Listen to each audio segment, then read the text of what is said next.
Hello friends, Debashree লাইফস্টাইলে তোমাদের স্বাগত জানাই। আশা করি তোমরা সবাই ভালো আছো। আমি তো ভালো আছি। আজকে তোমাদের দেখাবো নর্মাল চিকেন কীভাবে বানায়। আমি চিকেন নিয়েছি 1 কেজি মতো। চিকেনটার মধ্যে আমি দেখো লেবুর রস মাখিয়ে রেখে দেবো কিছুক্ষণের জন্য। তার কারণ হলো চিকেনটা যাতে ভেঙে না যায় নাড়ার সময়, তার জন্য। তেলটা গরম হয়ে গেছে, এবার আস্তে আস্তে আলুগুলো ছেড়ে দেবো। এগুলো সব দিয়ে দিয়েছি, এবার আস্তে আস্তে কষিয়ে নেব। লাল করে কষিয়ে নিয়েছি, এবার আমি তুলে নেব। এখানে আমি কাঁচা লঙ্কা আর পেঁয়াজ, কাঁচা লঙ্কা চিড়ে নিয়েছি আর পেঁয়াজ কুচি করে নিয়েছি, তেলের মধ্যে দিয়ে দেবো।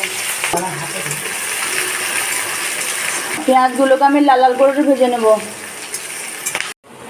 এখানে আদা, পেঁয়াজ আর রসুন বাটা আছে, এর মধ্যে হলুদ দিয়ে দেবো, স্বাদ মতো লবণ, কাশ্মীরি লঙ্কা গুঁড়ো, ধনে গুঁড়ো, এখানে জিরে গুঁড়ো দিয়ে দেবো। লাল লাল করে ভেজে নিয়েছি, এবারে মশলাগুলো সব দিয়ে দেবো।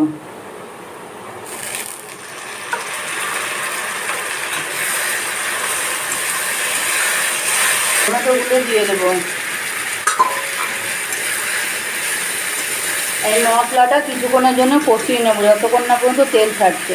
মশলা থেকে আমার তেল ছাড়তে লেগেছে, আমি এবার চিকেনগুলো দিয়ে দেবো।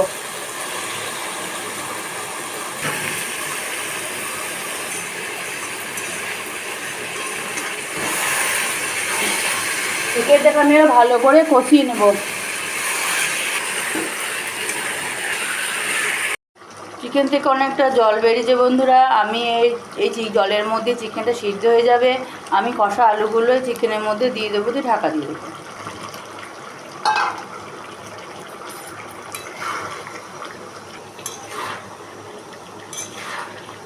আমি গ্যাসটা মিডিয়ামে করে দিয়েছি, দিয়ে আমি ঢাকা দিয়ে দেবো।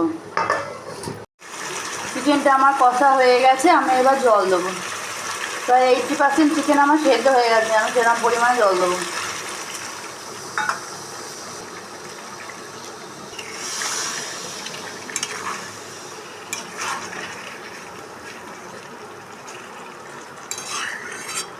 মাংসটা আমার রান্না কমপ্লিট হয়ে গেছে, আমি এবার নামিয়ে দেবো। তোমরা বাড়িতে অবশ্যই ট্রাই করে দেখো।